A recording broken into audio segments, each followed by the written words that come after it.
Respected brothers and sisters in Islam, Assalamu alaikum wa rahmatullahi wa barakatuh.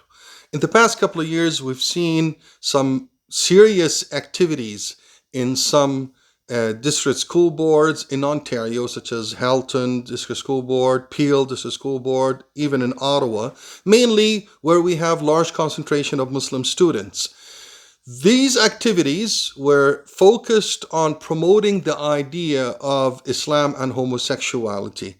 In essence, what they wanted to convey to their students was Islam has no problem with homosexuality, and Muslim students can have what they call intersectional identity, meaning they could be gay and Muslim at the same time. We've seen this in different activities, different publications. We've seen it in, for example, in Ottawa, where one of the schools brought in a quote-unquote gay imam to talk about this issue and to address Muslim students and let them know, or convince them maybe, that they could be gay and Muslim at the same time. We've seen it in different exercises that were shared in classes.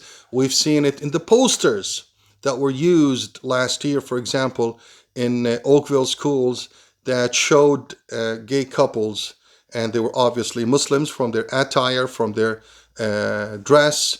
There were two hijabi females shown as gay couples, and there were two male Muslim males or shown as gay couples as well.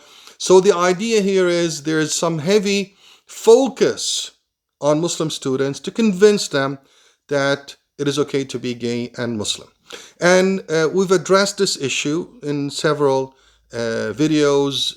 Many Muslim activists in North America addressed this subject as well, and we've shown and shared the opinion in Islam that this is not permissible. Now, it's not a personal opinion, it's not my opinion or any of the shuyukh or activists' opinions. This is a clear opinion, undisputed opinion, and ruling in Islam that Islam forbids homosexuality. But unfortunately, it seems like those school boards, they're just not stopping. They keep doing the same thing despite of our calls, despite of our explanation that, this is the clear stance of Islam. You cannot change it. You cannot distort it.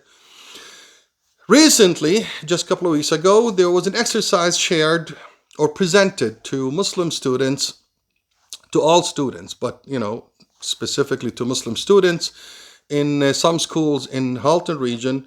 And the exercise reads as follows.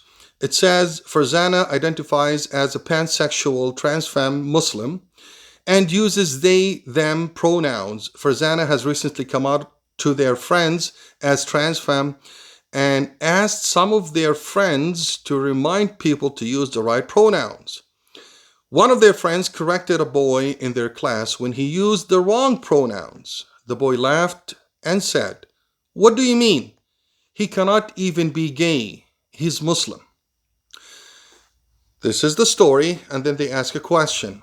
Is this harmless teasing or hurtful language, and why?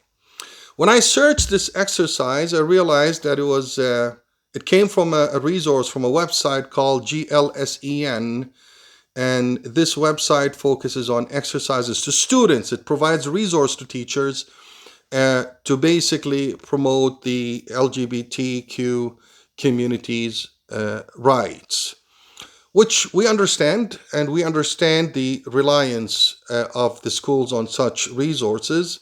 However, what we don't understand is if schools know very well, and we've made it very clear at different levels, that Islam is not compatible with this. Islam's teaching is very clear and obvious, undisputed, authentic, recorded in the revealed holy book of Islam, Quran al-Kareem, that Islam prohibits engaging in any homosexual activities or identifying as such. So if this is what Islam says, again, this is not my personal opinion, this is not any individual's or activist or imam's opinion. This is what Islam says. And as a Muslim, we are obligated to follow the rulings and the teachings of our religion as supported by our constitutional right to follow our religion. So if this is the case, I don't understand why the school boards are insisting on spreading false claims and false information about Islam's stance and teachings and position on homosexuality.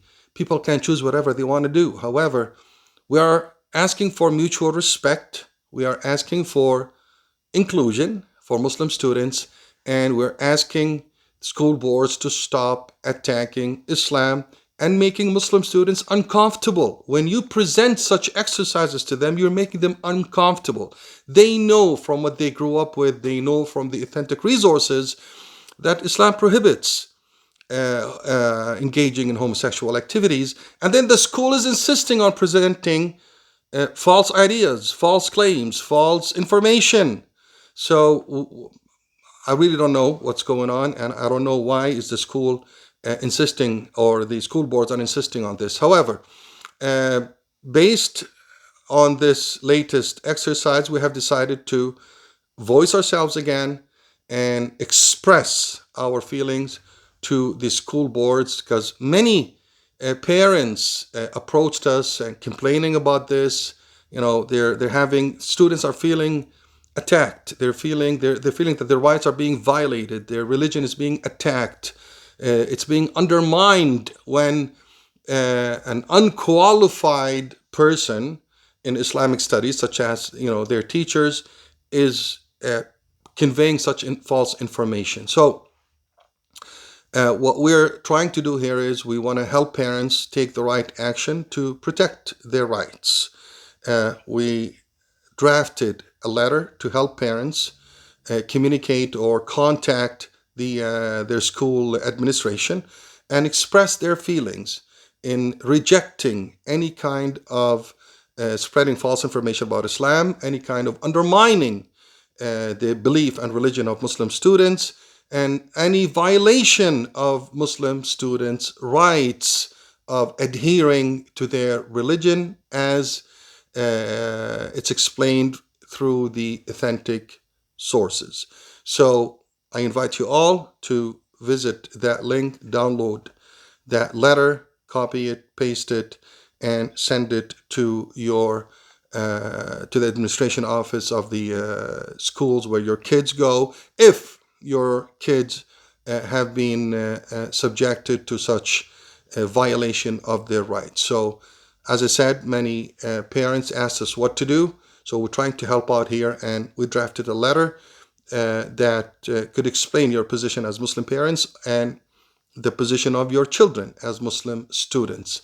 And if you're not sure if the school has been using such exercises, you can also send it as a preemptive move, letting the administration know that we are asking for respect. We are asking for protection of our Muslim students' rights. And please, if you're considering using such resources, please think twice, and please be courteous and respectful to the Muslim students, and please do not spread false information about Islam. Do not make Muslim students feel uncomfortable in your school, especially that this is a public institution and they expect to feel safe and included like everyone else. So here it is. You got the link in the description. Click on it and register to download the letter. Why do you need to register? Because we need to track the traffic on downloading the letter. Want to make sure that this is done at the large scale, organized scale, so we can make our voice heard in school boards, and hopefully with the amount of response or amount of letters that they get from the Muslim community members, they will take us a little more serious. We're still trying to talk to officials, to talk to MPs and MPPs, mainly MPPs, because this is an educational issue. But unfortunately, we haven't seen a serious response and protection in the way that we deserve. However, please go ahead and use that letter and let us know if you need any more help. And please share your stories with us, and please share the video as much as you can. Like, subscribe to make sure this message gets out to the Muslim community, Canadian Muslim community members, and hopefully, inshallah, together we can work hard on protecting our Muslim students, making sure that they feel safe and included in their schools. Jazakumullah khair for watching. May Allah subhanahu wa ta'ala protect you, protect your children. Assalamu alaikum wa rahmatullahi wa barakatuh.